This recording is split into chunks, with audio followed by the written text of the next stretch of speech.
May hinahabol na promotion si Ramon. Kaya wala siyang inatupag kundi mag-overtime sa kanyang trabaho. OT pa more, kumbaga. Pero imbes na suportahan ni Lovely, tapos si Lovely ang kanyang live-in partner, itong si Lovely daw, duda sa ginagawa ng kanyang live-in partner o kanyang kinakasama. Sa loob daw kasi ng isang buwan, etong live-in partner niyang si Ramon, walang puknat na mag-OT. Puro overtime ang ginagawa. As in, doon na po tumira sa opisina. Ang ginawa niyang opisina ay ang bahay. Parang naliligo na lang doon at kumakain. Tas babalik doon. Kulang na nga lang maglatag doon sa opisina. Ganon siya ka-hardworking. Parang ayoko yata ng asawang ganon ha. Yun doon na nakatira sa opisina. Nakakaloka. So, imbes na alas 9 ng gabi ang uwi sa kanilang bahay. Aba, yan, dyan kaming mga babae magaling. 'Di ba? Yung pag ang oras ng out mo ay 9 PM, dapat 9:05 nagme-message na kayo sa amin. Kailangan nagpapasintabi na kayo na, love, pauwi na ako. Dahil pag 9:10, aawayin na namin kayo. Grabe. Ang bilis. Oo. Sino yung mga ganyan? Sino yung mga babaeng ganyan? Na 5 minutes lang kayo hindi na message, inaaway nyo na ang mga jowa ninyo. Pero kasi kaaway-away talaga tong asawa ni anong pangalan ni Lovely. Si Ramon ba naman kasi 9 PM ang uwi, tapos madaling araw na kung umuwi. Nako. Direk Joey, buti na lang ang asawa mo naiintindihan na buong araw ka dito. Kanina lang tinanong ko to si Direk Joey. Sabi ko sa kasamahan namin dito, Direk, hanggang anong oras ka? Kasi kanina pa to Alas 4 pa lang ng umaga, nandito na to si Direk. Bago pa yata mag alas 4, nandito na siya. Sabi niya sa akin, ma'am, hanggang 12. Hindi pala 12 noon, 12 midnight. Sign on, sign off siya. Hindi niya nga narinig yung next na sinabi ko. Ang sabi ko sa kanya, wow, Direk, sana all, ang dami mo ng pera. Pero at least si Direk talagang nandito sa opisina. Pero kasi merong mga lalaki na ganyan. Gagamitin yung work. Gagamitin yung opisina. Kahit na hindi naman na sa opisina yung tinatrabaho. Babae na pala ang tinatrabaho, mga B. Pero, eto na nga. Kaya hindi tuloy mawala sa utak nitong si Lovely na maghinala o magsuspetsya na baka nga ibang babae na ang ino-OT nitong jowa niyang si Ramon. Kaya inuumaga. Idagdag nyo pa to Yung nadiskubring panibagong telepono na hawak daw ng kanyang kinakasama na hanggang ngayon ay hindi niya alam kung bakit may isa ka pang telepono. Gusto ko mag-share, nangyari na sa akin yan Sa telepono ko nahuli, 2 din ang telepono. Ang sabi niya isa lang. Yun pala may isa pa, di ba? Eto, kausapin po natin para mas kwentuhan pa tayo. Si Lovely of Quezon City, 27 years old. Hello, Lovely. Hi po. Hello. Hello. Medyo napuputol-putol lang si Lovely. Lovely, paayos lang nung mo Hello nung signal mo. Oo, Lovely, hello. Hello po. Oo, hindi ka naman busy ngayon, parang galit ka. Hindi ka galit? Medyo po. Medyo galit siya! Hindi ka naman sa akin galit. Hindi naman po. Ay, hindi naman. Oo. Kanino ka galit? Sa asawa ko po. Ay, yan ang sinasabi natin. Ayaw mo kumalma ni Lovely. Unang tanong ko pa lang sinasabi niya ng galit na siya. Pero bago lahat, Lovely, gano'n na kayo katagal nitong live-in partner mo? Ano po? Gano'n na kayo katagal? Bali, halos 2 years na po. 2 taon na. Sige. Kwentuhan mo muna ako, kailan kayo nagsimula na mag-live-in? Ilang years na kayo nun? Bali, mga 6 months po. So, nangupahan kayo ng bahay, kayong dalawa ang nag-share. Na may work ka rin ba, Lovely? O si... Meron po. Meron din. Anong work mo? Cashier po.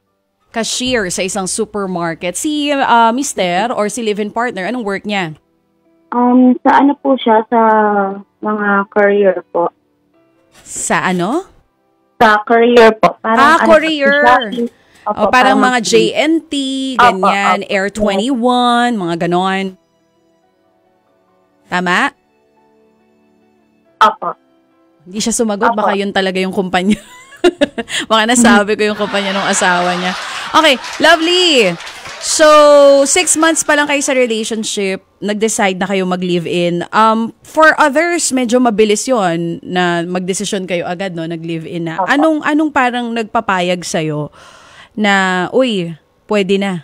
Mas gusto ko nang makasama sa isang bahay itong lalaki. Siya ba yung nag-suggest? Paano? Matagal na po kaming magkakilala. Apo, parang, parang tropa-tropa na rin po kami. Tapos, kaya po, parang palagay na po yung loob namin sa isa't isa. Magkaibigan kayo. Oo, bago kayo naging magjowa. Opo, parang yung tropa po, ganun. Tropa-tropa na nagkainlaban, ganun. Opo. Kumbaga parang yung libro ni VP Sara, isang kaibigan. Yes po. Na naging magkaibigan, ganun. So parang palagay na po yung loob namin. Oo. And then nung naging kami po, yun po, parang napagdesisyonan po namin na may trabaho naman po kami pareho. So magsama na. Opo. Oo. Yun. So nung mga unang buwan ng pagsasama nyo, okay naman kayong dalawa? Opo, sobrang okay po. Kasi swak yung po namin, ugali namin, gano'n. Sige lang, nakikinig kami. Ugali nyo. Kumbaga, okay, smooth yung relationship nung first few months. Opo. And then, kailan nagsimula yung problema mo dun sa sobrang workaholic nitong live-in partner mo na si Ramon? Nito lang po, mga siguro 7 months ago, ganun po. Nung po siya. Lagi na siyang madaling araw kung umuwi? Opo. Okay. Parang, ano ba exactly yung trabaho niya sa courier company? Nag-encode po. So talagang sa madaling araw, may opisina pa sila? Opo, parang 24 hours naman po. So totoo, hindi kumbaga. Opo. Bakit? Yun naman pala mukha naman totoo na talagang nagtatrabaho, baka nag-iipon lang para sa soon to be wedding ninyo. Pero bakit nag-iisip ka ng di maganda? Meron bang ibang mga senyales pa na parang feeling mo, parang may ginagawang kalokohan to? Bukod dun sa cellphone. Kasi po parang sobrang OA naman po na lagi po siyang nag-overtime.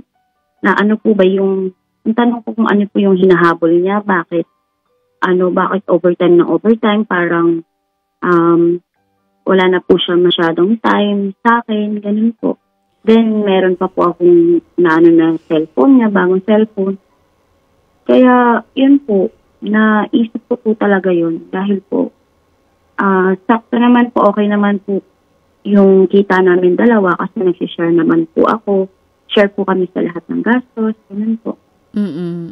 So, iniisip ko po bakit po siya overtime ng overtime na halos, biruin niyo po madaling araw po, saka po siya uuwi.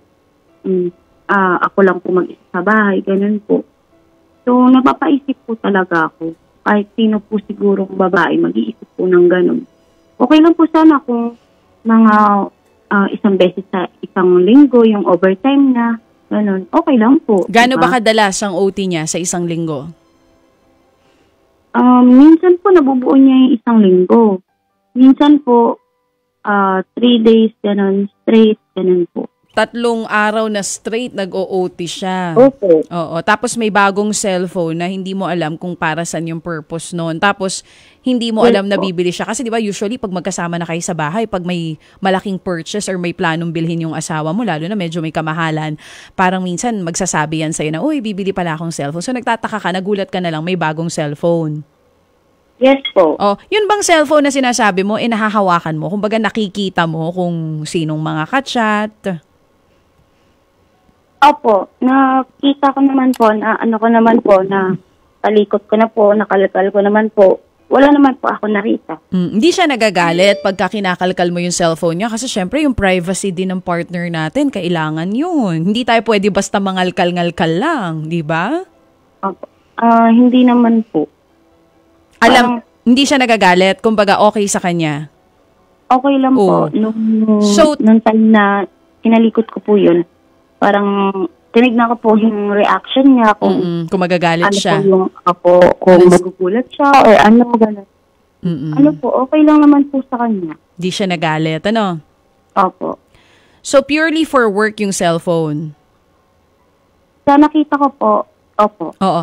Aside sa cellphone na bago, bukod dun sa pag-OT, may iba pa bang parang signs na nakikita ka na, parang nambababae? Bali, yun lang po talaga yung concern ko. Kasi po, sa kaka-OT niya po, wala na po siyang time. Sa amin po, sa aming dalawa.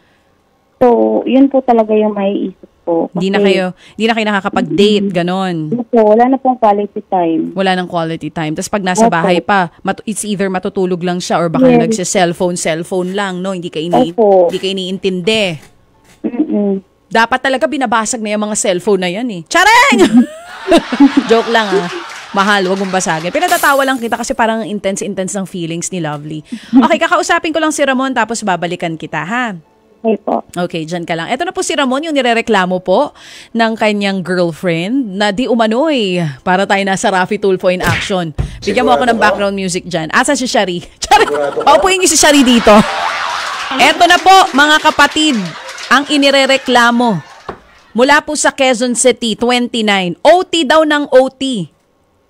3 times a week nag-o-overtime at may bago pang cellphone na binili na hindi alam ng kanyang live-in partner. Kausapin po natin si Ramon. Hello, Ramon? Hello po, magandang hapon. Okay, magandang hapon din sa'yo. Ako nga pala si Chacha Tulfo. Chareng! Magandang hapon po. Oo, hello Ramon. Kamusta ka? Okay naman po. Nasa work ka ba ngayon? Opo, bali naka-CB lang. Coffee break po. Naka-coffee break kayo. Okay, Ramon, narinig mo naman yung pinag-usapan namin ng girlfriend mo, no? Yes po, narinig ko po lahat. Parang dismayado si Ramon. Disappointed siya. Kasi in fairness naman, kung wala siyang ginagawang masama, tapos nag-OT ka lang para makapag-ipon, nakaka-hurt yun. Pero Ramon, anong gusto mong sabihin dun sa mga ibinabato sa'yo ng girlfriend mo na parang wala ka ng oras, para saan daw yung cellphone na yan? Unahin natin dun sa explanation ng OT mo. Bakit ba ganun? Ba't andalas mo mag-overtime? Para malaki po yung income po. At makabiliwin ako ng mga gusto niya. Kasi nakita ko po sa cellphone niya, kakapanood ng TikTok, sinasave niya ibang mga photos. Then, pati yung mga sa doktor, yung mga parang nagpaparhinoplasty. Ala! Ang taray naman ito, Johan na to. Kaya po talagang nag-iipon po ako ng pera para sa kanya rin po. Naiya rin po kasi ako na... Ramon, tama ba yung narinig ko? Rhinoplasty, gusto ng girlfriend mo, tapos gusto mong gastusan yung pagpapaayos ng ilong niya? Yes po. Magkano na naipon mo, kaka-OT mo para dun? Alam niya ba to na sinesave mo yun? Tinitignan mo yung mga gusto niyang gawin or bilhin? O nililihi mo yan dahil iso-surprise mo siya? Bali, ganun po yung wala na. Nasira na yung surprise. Jeff Batlanggaw. Kasalanan mo to. Charing. So, iso-surprise mo sana. Opo. Ano pa yung mga ibang nakikita mo na gusto mo sanang bilhin sa kanya kaya OT ka ng OT?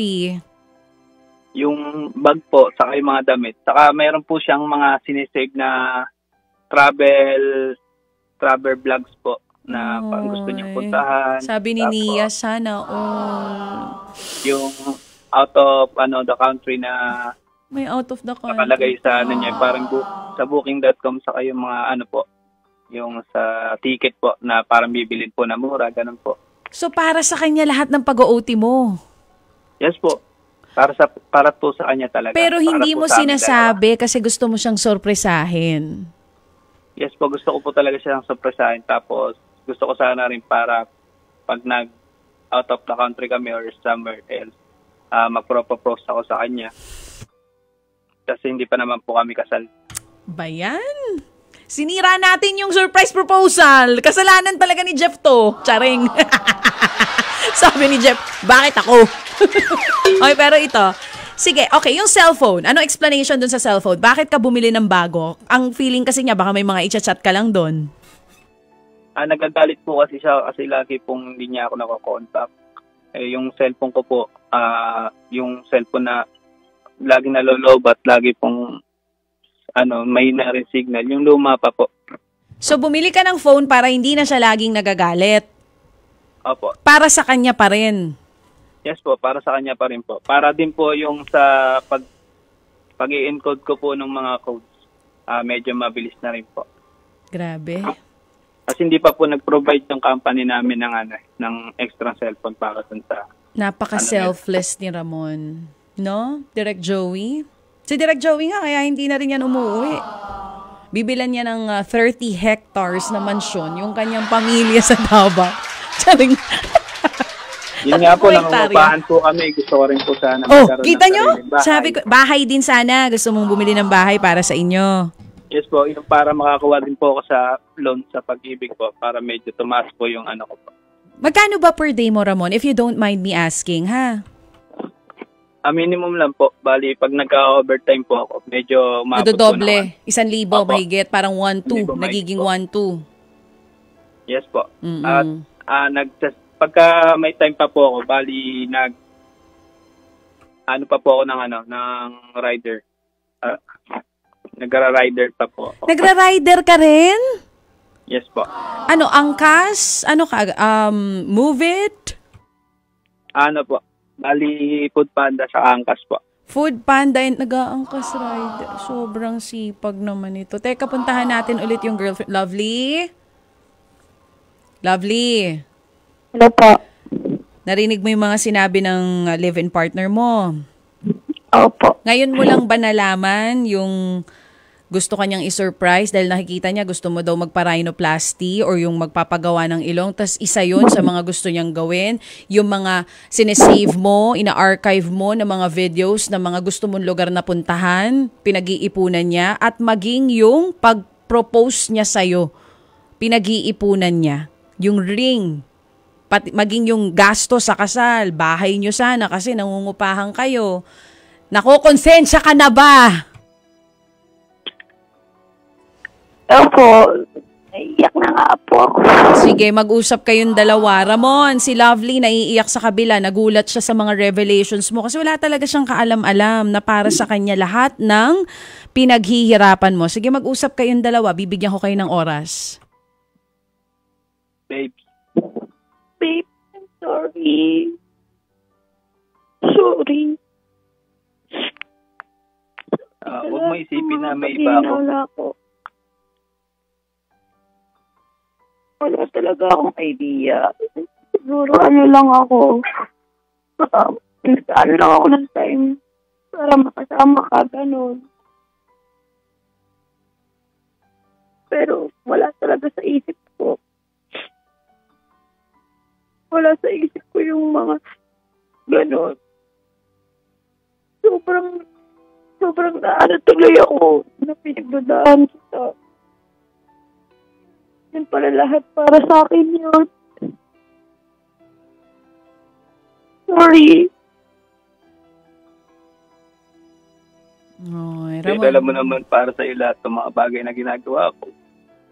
Huwag naman sana ako pag-isipan ng mga bagay na makakasira sa relationship natin. At iniisip ko lagi yung future natin.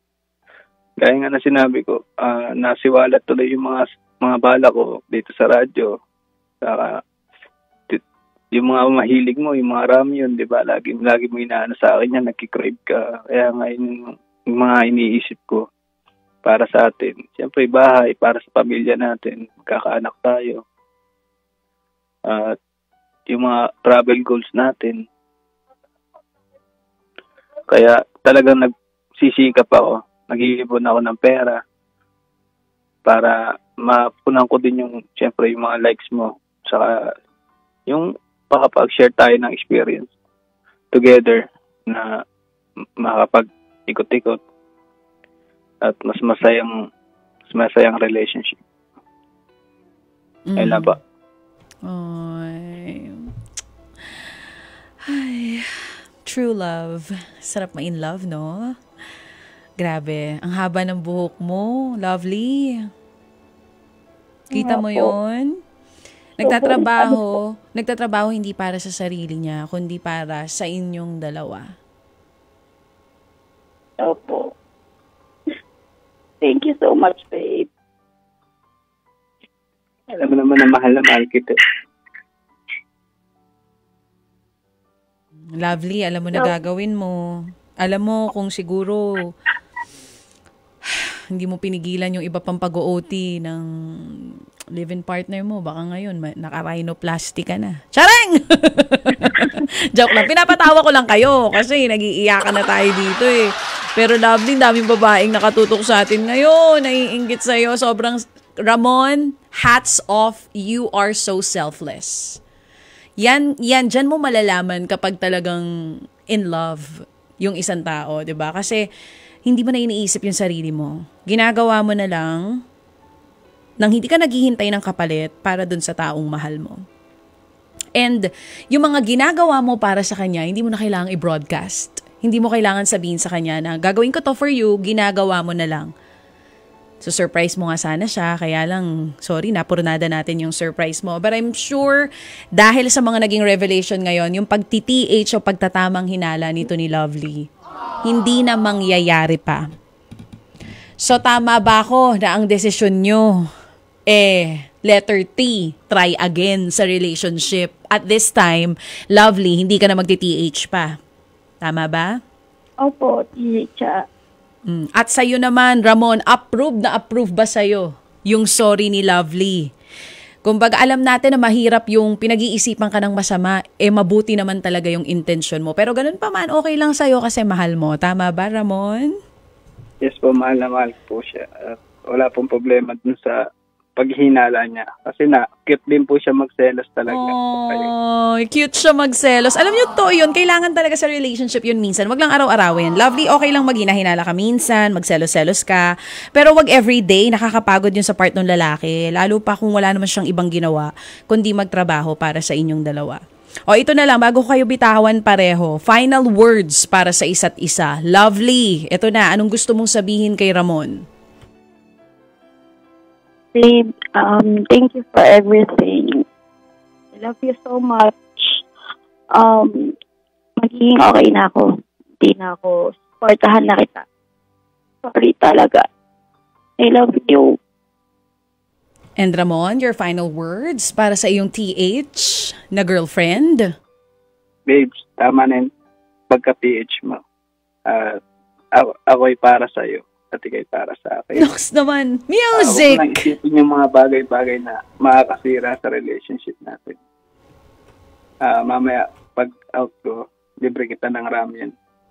Sana all. Pinapakain ng ramen. Para mawala na yung pagka-TH mo. Saka ang cute mo kasi talaga magselos. Ang cute mo talaga magselos, sabi ni Nia. Sana all sinusubuan ng ramen.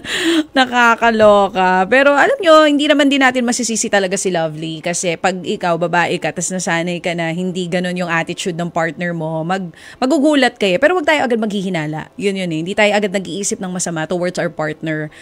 Lalo pa kung wala naman talaga tayong matibay na ebidensya na may ginagawa silang kalokohan. At ikaw naman, Ramon, next time, siguro na lang yung mga update mo. Kung mag-OT ka, yung mga text, yung heads up, 'di ba, na malilate ka ng uwi, yun na lang yung wag mong kalilimutan para hindi na masyadong mag-iisip ng hindi maganda si Lovely. Kasi ang hirap din matulog nang wala yung partner mo sa bahay. Lalo pa kung alam mo, 9:00 yung uwi dapat, tas madaling araw umuuwi. Sobrang delikado ng panahon ngayon. So, hindi lang yung paghihinala na baka ng bababae. Natatakot din tayo for the safety of our partner, 'di ba? So, ayan, at least maayos na kayong dalawa. At sa kasal ninyo, kung matuloy man, tawagan nyo ako. Ako na ang mag-host niyan, libre. Okay? Thank you po. Balitaan nyo ako ha, kung kailan ang kasal ha. Opo. Thank you so much. Yan nga po sina Lovely at Ramon. Dito nga po sa segment na HEART.